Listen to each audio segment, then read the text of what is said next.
Hey, check that out. New merch, new merch. And I got good news, Mr. Lacey. With this merch came your merch. I got a shipment getting ready to go Good. out to you. Look out. We're going to get it out All to you right, by the end there of the we week, go. man. Yes, I'm Finally Trying get to it liking up get one of there. that. those. He's gonna get a flag. He's gonna get some a little couple shirts. Yeah, get you swagged out over Yeah, there. that's what I'm talking about. It looks good. It looks good. I can't wait to have it over here.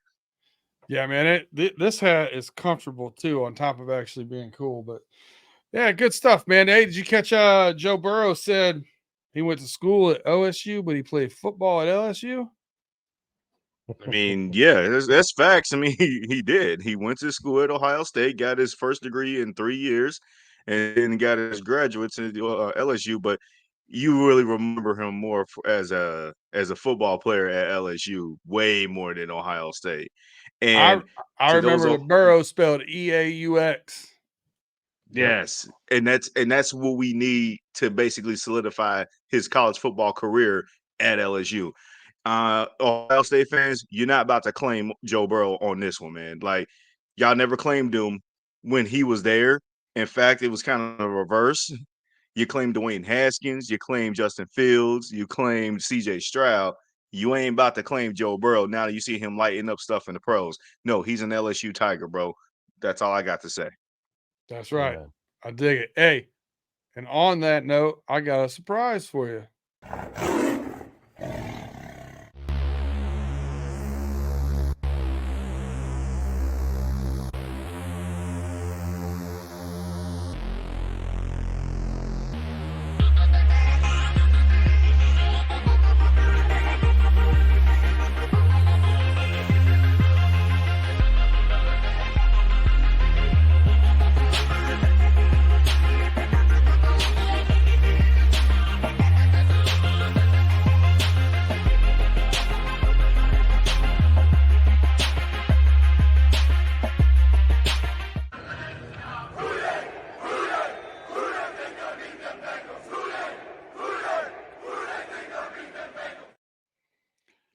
Tim went all crazy eyes on his picture.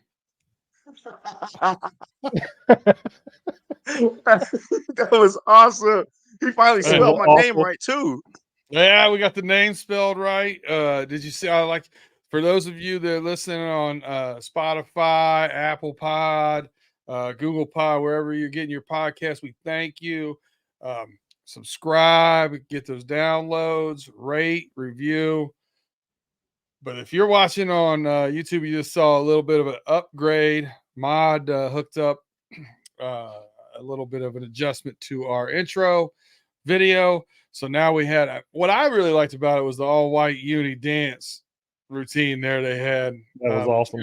last year. So that was pretty cool. I thought that was a nice little additive in there. And yeah, then we got Tim added to it. We got Justin Lacey spelled correctly. We're getting Thank you, there, Mark. man. We're getting there. And We the just need intro's all not of as you. long. Yeah, we need Intro's all you not. out there. Like, subscribe, thumbs up, share us with your friends. The more support we get, the more we have it in the budget to get some of this stuff fixed. We can get some new merch out there for my guy. We can get him a flag in that background. We need your support. Let's go. We appreciate you.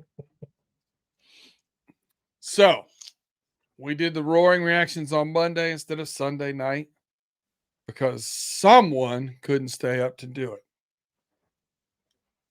it. Someone's me. Yeah, that's right. That's right. I couldn't stay up either. I mean, I was just too excited and animated, and I was just like, you know what? Hey, when you said we're gonna do it on Sunday, on Monday morning, or I'm sorry, Monday night, then I was like, okay, that works for me too. Yeah, I was. Listen, I'm Yeah, too old. I've been traveling for 2 straight weeks. There's too much going on. I can't do it. But we understandable. got to it. But now that you've had time to really chew the fat on it and digest that Buffalo game, is there anything else we want to add? Cautions, concerns, or something excited you? Justin, what are you thinking? Well, I think that this is actually the starting point of what you're going to see a new wave of evolution. I feel like that the Bengals offense really didn't showcase everything that we wanted to see on Sunday night, but it did start the talking point of tight ends being utilized in this offense a hell of a lot more than when they have in weeks past. Um, it wasn't their complete performance, even though Joe Burrow threw for what, 348, two tutties, just had another prototypical Joe Burrow like day at the offense. But we're tending to like dismiss it because it wasn't a fantastic afternoon or evening of his passing stats, but it was a really damn good performance. And it could have been even better had a few plays not get missed. But overall, I think that, after finally digesting that Buffalo win, finally getting a win on Sunday Night Football and all that stuff, debunking that narrative of we can't win in prime time, especially on Sunday night, I think this Bengals offense is just ready to take off. The only thing that does caution me, and we're going to talk more about it, is we just hope that this is not we get hot at the right time, but then injuries start coming into play here and then ruin our fire a bit. I that's Stop. Don't even go. all right. I'm not. Well, Look, Bad I'm not juju. trying to talk about that, but there's no secret, about Jamar Chase and his back injury. We've already talked about that, but I think that that's not going to be a factor that the Bengals are going to use, as an excuse. I still think that these games upcoming are just way too important that they're just laser focused right now. I agree with you. I I think did I see that Joe Burrow is what 6-0 in primetime games? I think he's 4-0 at home in prime in 6-0. home prime time game. Him and Zach Taylor 6-0 at home. That's what it is. That's a tough Yeah. place to play when a crowd's Mhm. like that. And by the way, the stripe out, that was sweet. I loved That's it. pretty Loved it. dope. Loved it. Yep. Loved it. Tim, you got anything else for the people about that Buffalo game before we get into everything? It was an exciting game. I know we've been talking about the tight end room for the last couple of weeks, and I know I've been disappointed in Irv Jr.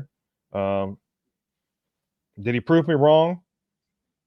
Not yet, but he's convinced. We'll He's see. starting to convince me. Yeah, he's starting to convince me. But I love to see Tanner Hudson. I told you guys I was excited to see Tanner Hudson out there. He was a good addition to the Bengals. Them bringing him up to active is even better. It's going to give Joe more protection, going to give him another target. And then the way that they're using Sample, they're using Sample as a blocker, and he's also going out there, those little screen passes and stuff like that, little outs and ins and stuff like that. It's great to see because I think the NFL, a lot of the NFL fans or even the sportscaster guys are like, oh, Bengals, tight end room is just they're weak. And don't get me wrong, yeah, we have our struggles, but last week was promising, and I think the stock's gonna keep going up. I like it. I like it. Well, the folks are here on Running Through the Jungle with me, Brandon Herriott, Justin Lacey, and Tim Lyons, not to hear us talk about the Buffalo Bills, but to look to our Week 10 matchup against the Houston Texans. So we're going to start it off like we normally do. When it comes to the Houston Texans, Tim, what is your biggest concern with this team? I'm going to say this. This is my first thing that I want to say is I'm not a big Ohio State quarterback fan, but I'm going to give C.J. Stroud props. He's proved me wrong. He's kind of made me put foot in my mouth over this part of the season because I always said Ohio State has never produced an NFL quarterback, real true NFL quarterback. And I always say how many Hall of Fame OSU quarterbacks are there? That's usually crickets. But C.J. Stroud is impressing me. He's proven me wrong, and I'll put my foot in my mouth. I will definitely put my foot in my mouth. He Little is a Eaton great. Crow. Yeah, he is a good quarterback. And with him being a rookie this year and doing what he's doing, I think that's my concern right now. And then with the addition of Dalton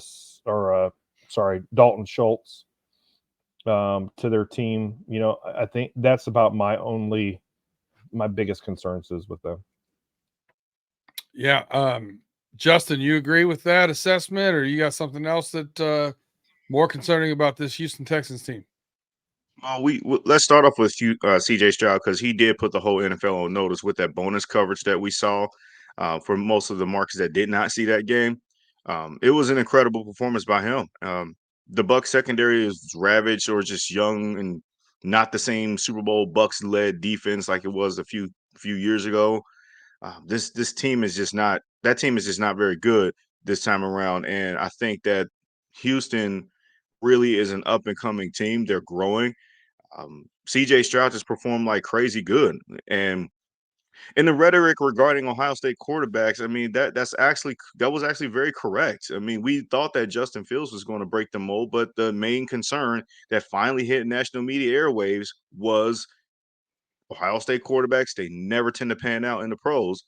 And it just finally saw the late Dwayne Haskins. I don't want to speak ill on his name because he passed away in a tragic incident last year, and it was heartbreaking.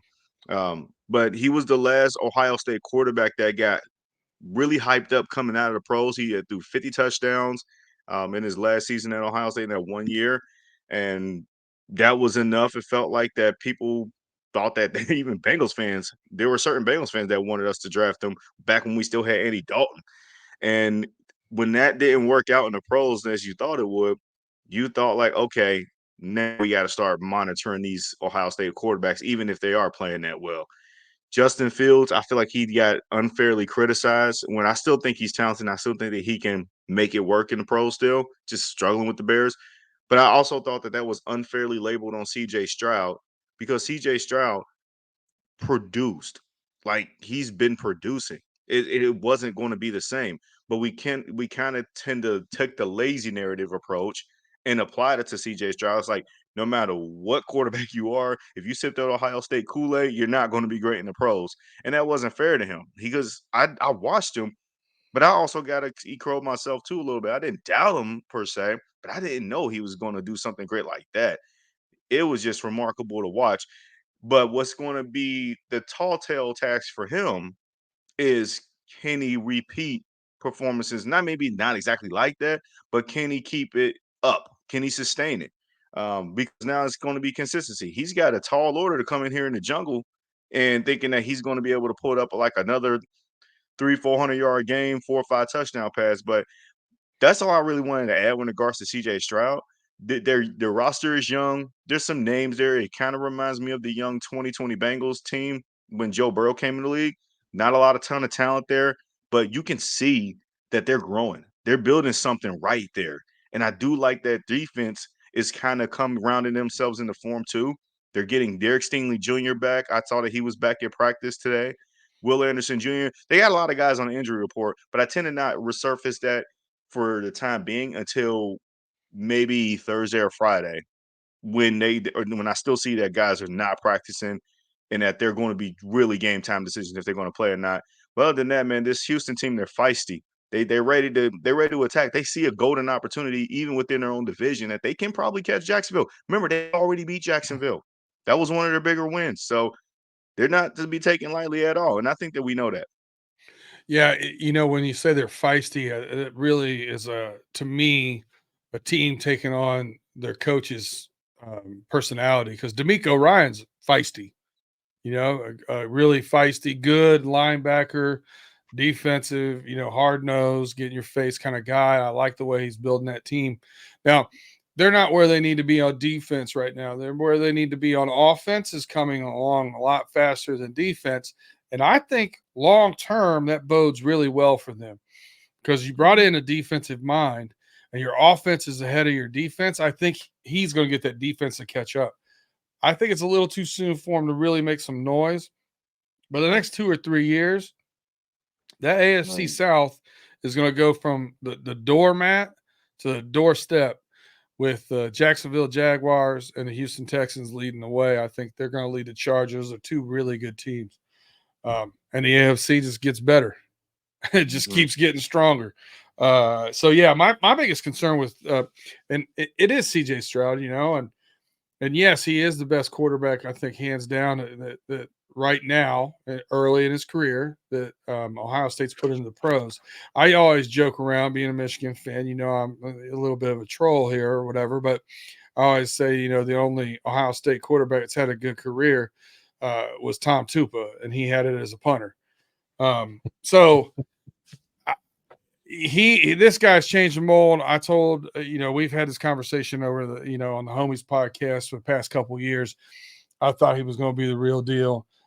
He doesn't get, like Kenny Pickett, I think he gets a little antsy in the pocket, and loses control of the ball high, and throws back. I don't see him doing that. When he's under fire, under duress, he still throws accurate balls, and he throws accurate balls short and long. Like he throws that intermediate, medium ball very accurate as well. That's my concern, because we definitely have that bend, don't break defense.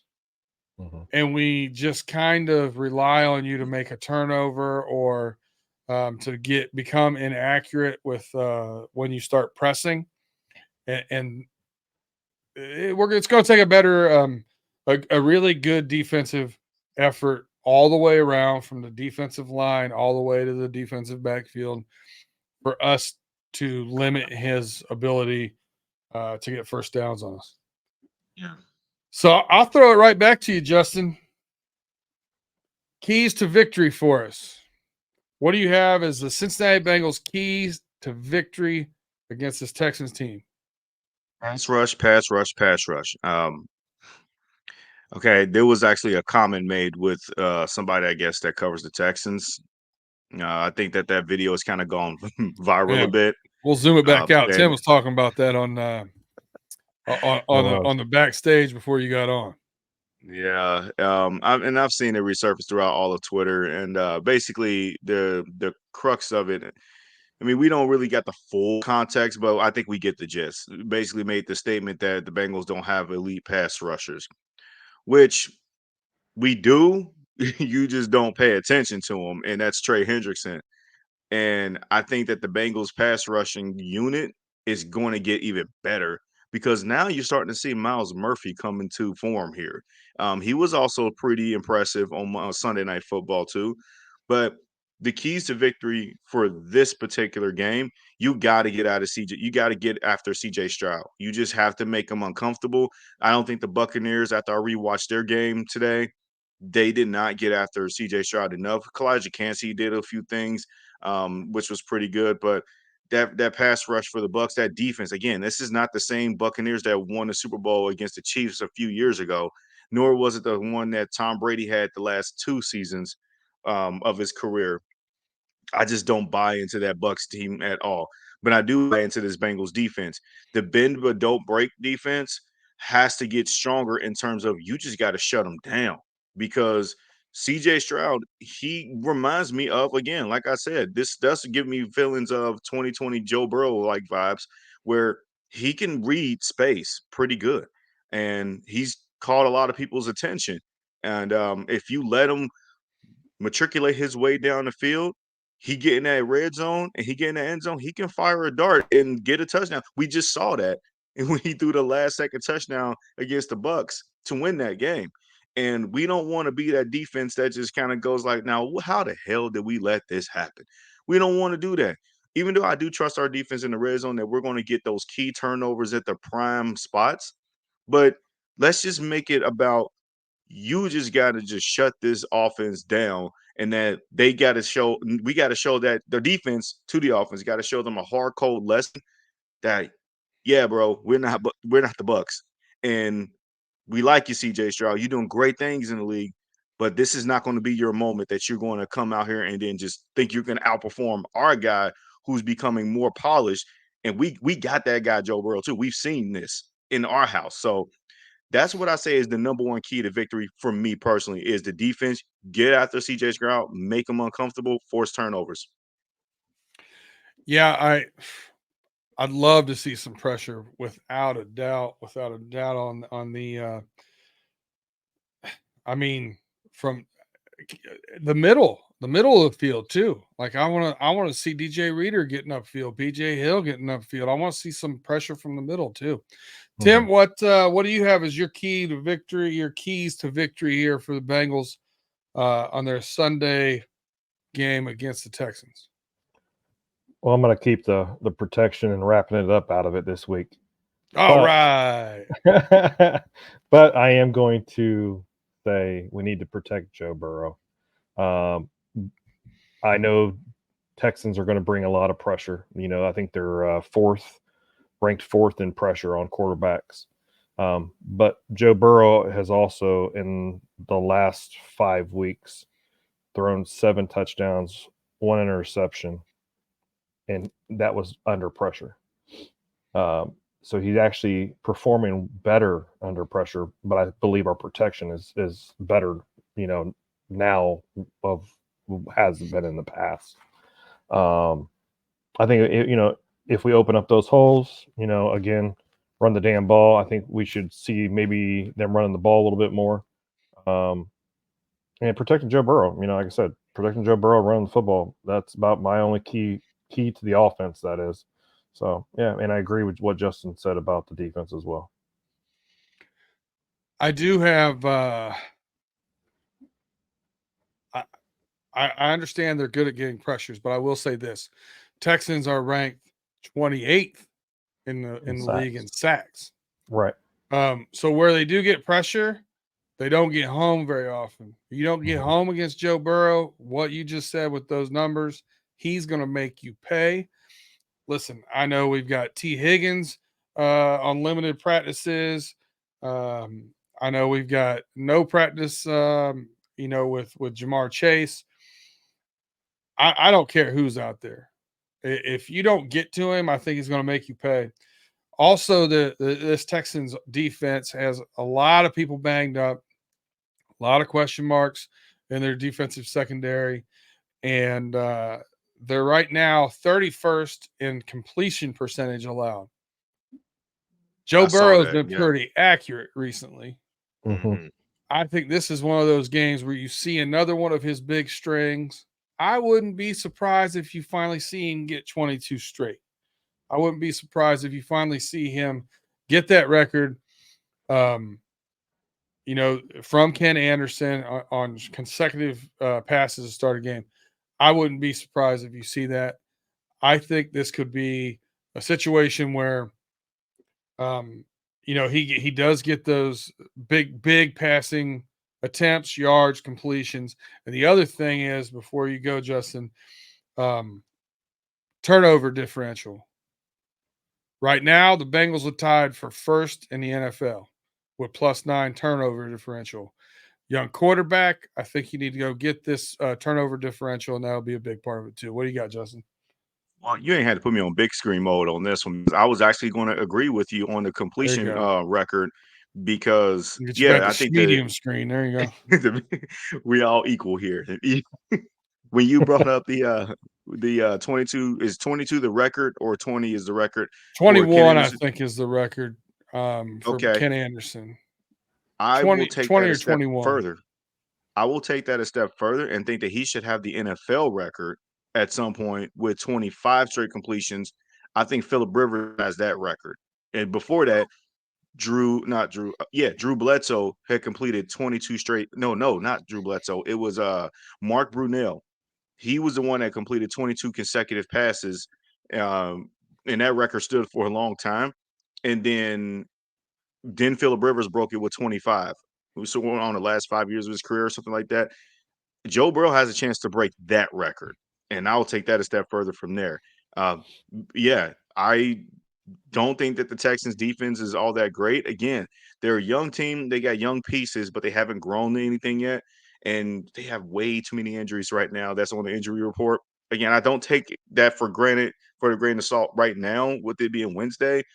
Come Thursday or Friday, mainly Friday, then we'll take a look at that more specifically. Then I will kind of add more concrete to it. But even without the injuries, they're just such a young team right now. But if they get hot at the right time, this is the NFL. This is a pathway to lose those games. But no, I think that it could be what you stated, potentially be one of Joe Burrow's like real NFL record breaking games in a sense. Yeah, I think we could see something good here. So, all right. Mhm. We are going to take a quick break here. If you're listening to us on podcast, we're going to pay some bills. If you're on YouTube, we're just going to pause for a second, get right back to it. And we will come back with our predictions and our game ball predictions. We'll be right back.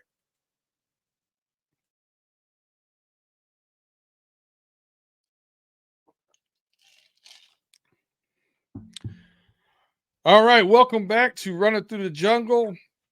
I'm your host, Brandon Herriott, with your hosts, Tim Lyons and Justin Lacey. We went through our keys to victory, our concerns with this Houston Texans matchup coming up. It's a 1 o'clock game on Sunday. Back to business as usual. There are a couple of 1 o'clock games I'm interested out there. Some AFC North implications in the 1 o'clock games. So that will be fun to keep maybe in that multi-view box.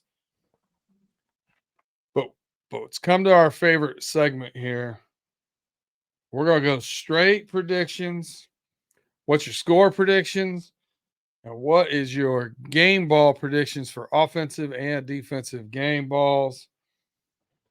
Tim, I'm going to start with you.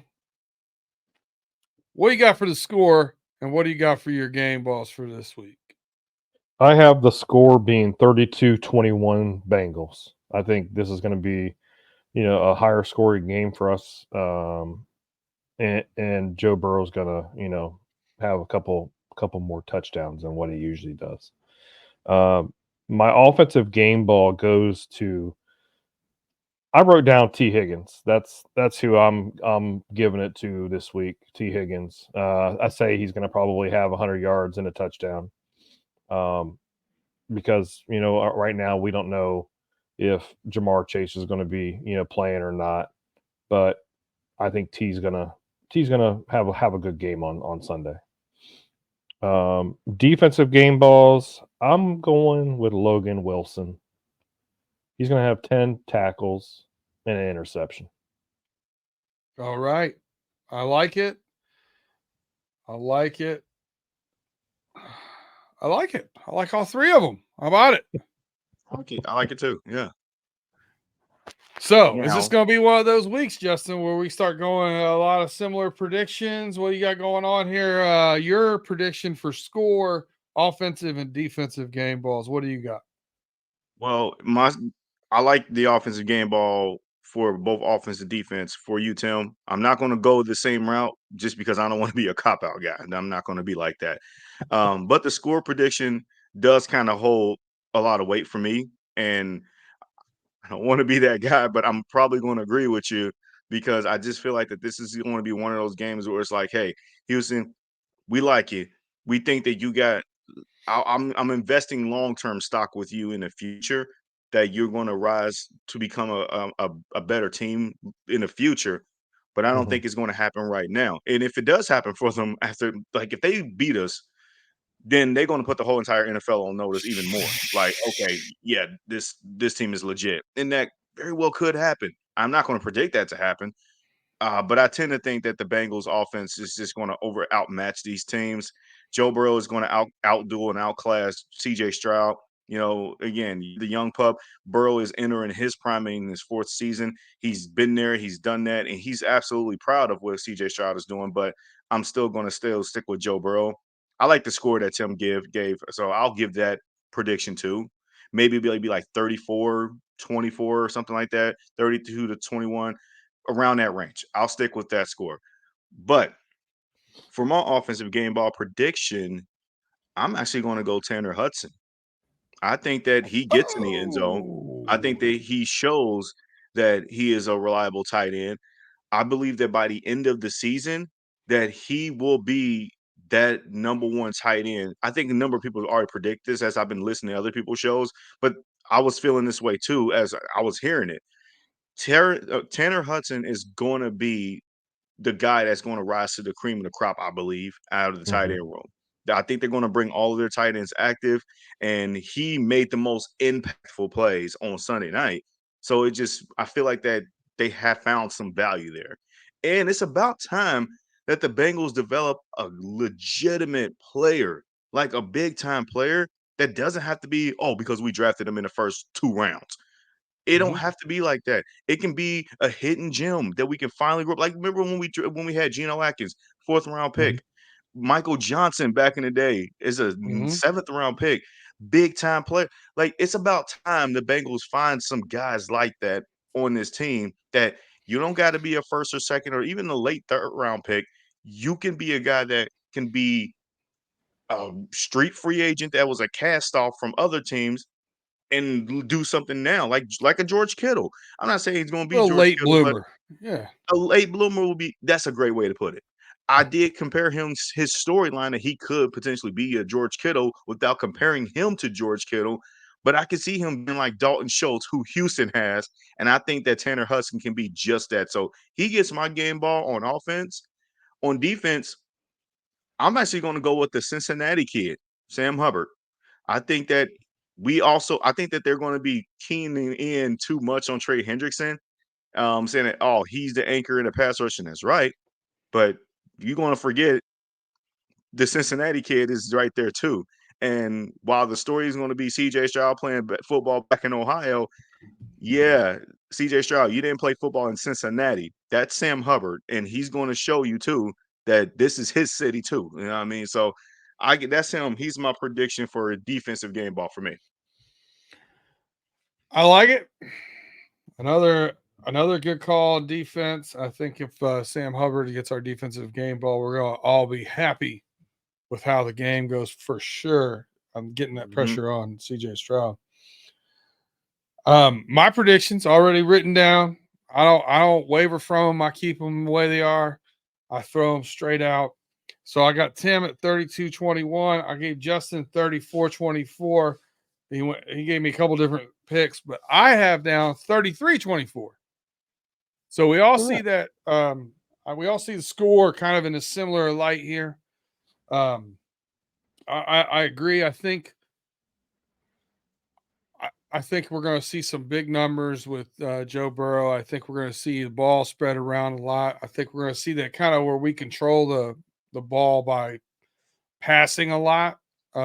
Even though, I think we do need to run the ball. Tim, you didn't get to say it so far. I don't know. I didn't know if you're feeling okay or, I Run the don't know. damn ball. There it is. There it is. Yeah, that we was waiting for. But I think it's one of those things where just from what they've given up, the completion percentage and not quite getting home to the quarterback, I think this leads itself to be a good game for us controlling the ball with our passing game, which leads me to my game ball. I think Joe Burrow is going to have a better week than he had last week. I'm giving Joe Burrow my game ball. I'm predicting 360 yards passing and 3 tutties. I think you're going to see him share the ball. I think we're going to see 7, 8 players catch balls, if not more. I'm pretty excited to see how this game plays out. But if we do that, I mean, if it is one of those games where it's spread around, we could have an argument on the Roaring Reaction on Sunday. Because Joe could get his numbers, T could get his numbers, Tanner could get his numbers. Mm-hmm. Certainly could. Let's see how it plays out. We'll see if we can't figure out who the game ball goes to. I hope that's our problem on Sunday afternoon. Yeah, right. Now my defensive game ball, I alluded to this earlier in the segment. Being a Michigan fan, sometimes you're a little bit of a troll. It is what it is. Can I get Dax Hill, University of Michigan, on a pick 6? Can I get him on a pick 6? I'm taking my guy, Dax Hill. I think you're going to get a tackle for a loss. I think you're going to get about 5-6 tackles, and you're going to get a pick 6. Dax Hill, the only 2 games in CJ Stroud college or pro career that he didn't play well, Dax was there for both of them. Hey, you forgot DJ Turner. Dax was for one. DJ was there for the other one. Yeah. So I didn't even think about that. I like the way it is. I think Dax Hill, just because I think he's going to be more of that Swiss Army knife, and I think he's going to get Cheeto and DJ Turner have been kind of platooning a little bit, and Turner's a little bit in and out more than Dax Hill is. I think Dax Hill gets more opportunities, and that's the reason why I'm taking Dax Hill as my game ball. Give me that pick 6. Yeah, I think that it's about time that Dax Hill makes a big time play now. I mean, it's been a while. I can't even remember the last time he actually made a big time play. I think the Rams game when we beat the Rams, he had an interception and knifed in for a strong sack. When was Yeah, the last time he made a big he, time play since then? he was quiet last week for sure. Oh I think the yeah, Yeah. the past couple weeks, last he's few been. weeks. Yeah, he's been quiet. So it's time to see his name pop back up on the stat sheet. But I do love the Michigan troll because we got 2 Michigan Yeah. guys that is playing Well, pretty damn good football in this defense. So I like that. I was surprised too because we didn't see him matched up at all against Kittle, and Yeah. Kittle torched us. Oh my gosh. So Yeah. so and then you look at Dalton Kincaid had 10 tackles against us. I think we need to start looking at. We have those 3 safeties. They're all playing pretty well. I think that has to start working into a hybrid, nickel package or dime package where one of those guys gets matched up on a tight end from time to time just to throw it off a little bit, throw off the scent. Even Jermaine Pratt's punch out against Dalton Kincaid, he was, if you saw the interview afterwards, he said, what were you thinking? Were you trying to punch a ball out? And he goes, yeah, I was thinking I just got burnt. And I needed to go get the ball because he got burnt on Yeah. an inside route. Right. Yeah. So that's I'm hoping we see some more of that kind of stuff and some more using them more as a Swiss Army knives. I don't know. I mean, Lou might be holding that close to the vest until he needs it. I don't know. Maybe he's just not comfortable with those guys doing it. We'll see. We'll see. But that's all for the game ball predictions and the predictions. Any closing thoughts for either of you before we get on out of here? Anything else you want to address, Justin? What you got? So I mentioned this on our Cut to the Chase show with Chase Younts. So for those that didn't get a chance to listen to that, me and your boy Chase, we were cooking. So definitely get a chance to look into that. I brought up a golden opportunity for the Bengals here on that episode. I'm going to do it again here, but not always in too much in depth. This is without looking ahead and looking past the Houston Texans, of course. We can't afford to look past the Houston Texans. They're a strong foe. They had a great outing last Sunday, and they are very capable of winning this game on Sunday, just like any NFL team could. But if the Bengals beat this team and then go on a roll on Thursday night primetime in Baltimore and beat the Ravens, you are finally going to see Joe Burrow leap his name right back in the MVP conversation and be the front runner to now actually win it. And I believe that that's going to happen. So it's a golden opportunity to happen. They gotta take advantage of it because again, without looking past Houston, if you do lose this game in Houston, you may actually go ahead and lose to Baltimore too. Baltimore got a tough game against Cleveland this Sunday, and they just beat them. But Cleveland ain't going to be an easy work with them. But I do think that the Ravens are going to make light of Cleveland. Not light of them, but I think that they do win a nice close game. Both teams have really tough matchups this upcoming Sunday before they meet up on Thursday night. And that will be one of the bigger heavyweight battles of the season. You're talking about 2 top echelon teams, top 3 teams right now with Baltimore and Cincinnati.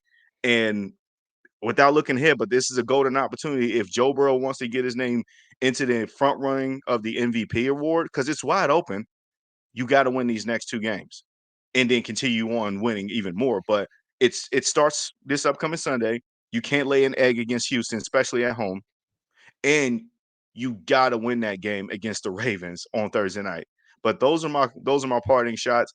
With how the season started was ugly. We already know, but we're well past that now. I've actually ate crow myself because I didn't think they were going to right the ship. I mean, I did to an extent, but I just stuck a fork in us way too early, and I shouldn't have done that. I should never have doubted my guy Joe Shiesty like that. So, but I think that we are going to make it happen, and I think everything's going to be laid out in front of you. Yeah, I don't want to rush to talk about MVP stuff. Let's go get into this divisional race. Like we're last still in the division. I know none of us expect to stay there, but Right. it's a little rough. But I do agree with you though. You looked at everybody that gets talked about, Mahomes. He's absolutely crapped the bed the last 2 games. They have a buck 84 passing last week. They ain't cutting the mustard. Tua, he's crapped the bed. Tyreek, he crapped the bed. Justin Jefferson, he's out. Like it's everybody they start talking about, it seems like immediately something happens, right? So I think it's kind of up in the air. I agree with you a lot, but I want to see 2, 3, 4 more weeks of solid play and us climbing that ladder in the division, either with Baltimore or right behind them. I think we need to get that Baltimore win. I also I brought up on Pater to your point. AFC North games are tough games. So I always think of them as 60-40 games, right? I think if you're a 60-40 favorite in our division, that's a pretty solid favorite to me. So when I start seeing, money lines paying over 2-1, which the Browns are, and it looks like they got their boy Deshaun back this week, I might throw a unit on that just to see if I can catch that 2-1. To me, it might be worth that the value they're giving me there, because this is how often do we split with teams that we shouldn't split with in our division? How often do we get beat by the Browns when we shouldn't get beat by the Browns? How often it happens to everybody in our division? No one ever goes better than 4-2. Very, very rarely. So by that alone, if you're betting anytime it's over 2-1, you're probably going to be okay in this division. So that's kind of my take on the division. Tim, you got any parting shots, comments, anything you want to share with the people? Get ready for it. These next games, Brandon and I, we predicted the last 11 games of the season we were going to go 8-3. Now I believe it's probably a little bit higher now. I'm going to say 9-2. We have a very good chance. Our stock is going up. Joe's healthy. We got our tight end room open. Yeah, I know Jamar Chase is dealing with a back injury right now, or who knows? We don't know if he's going to be available on Sunday or not. But we also have Chuck Sizzle back from the IR. We got Yoshi. We got 4th string wide receiver Irwin. We got T. Higgins. We got Tyler Boyd. I think we're looking promising, and I am not overlooking the Texans at all. One thing I always say is one game at a time, because that's what it is right now. It's one game at a time. It's week by week by week. I'm not, the Bengals, they're not going to worry about the Ravens next week. Right now, they're worrying about the Texans, because we don't know. It's the NFL. They're all professionals. They're not a high school team where you roll into town and you're going to get killed. This is NFL football. They're all professionals. Yeah. That being said, to the clown from Houston, Charlie Paletilo, or whatever the hell his name is, that Justin brought up earlier, he said that the Bengals have no run game. All we're going to do is pass, pass, and pass. And we have no elite pass rushers. Why don't you watch some football before you make those statements? Because they're going to get back to somebody. And I hope the Bengals defense, their fire is lit so hot that they make you eat your words. Who they? Yes, since being a Cincinnati Bengal, Trey Hendrickson, I believe, is 4th in pass rusher win rating in the league, in the NFL. Yeah, he's one of those guys that, again, last year he didn't have as many sacks as he should have. He didn't quite get home, but his pressures were high. This year he's getting home. I don't know. I don't know where it came from. If he would have got that sack, he'd be last week. He missed it by half yard. He'd be right there with the lead leaguers. It's that just proves that you're just watching your team and not watching anybody else. Right. So I'm not going to sit here and troll and say bad things about Houston. They got a good up and coming team. I think we pointed out a lot of things that we need to do in order to win a game. I think we're going to do it. So we're back to normal on Sunday, 1:00 game. That means we will be doing our roaring reaction. We will get some coaches' cliff notes in there, and we will be doing it at the break of the 4:30 game. So check us out before that Sunday night game with our roaring reactions. We will go straight out on YouTube and all your podcast places. Again, if you haven't done so far, make sure you like, subscribe, give us those 5-star reviews, that thumbs up, and share us with a friend. Spread the word. I know if you're listening to us, you know one more Bengals fan. Tell them you've been checking us out. And, see us on Sunday at the Roaring Reactions, and then catch us next week, same place, same time, as we are running through the jungle.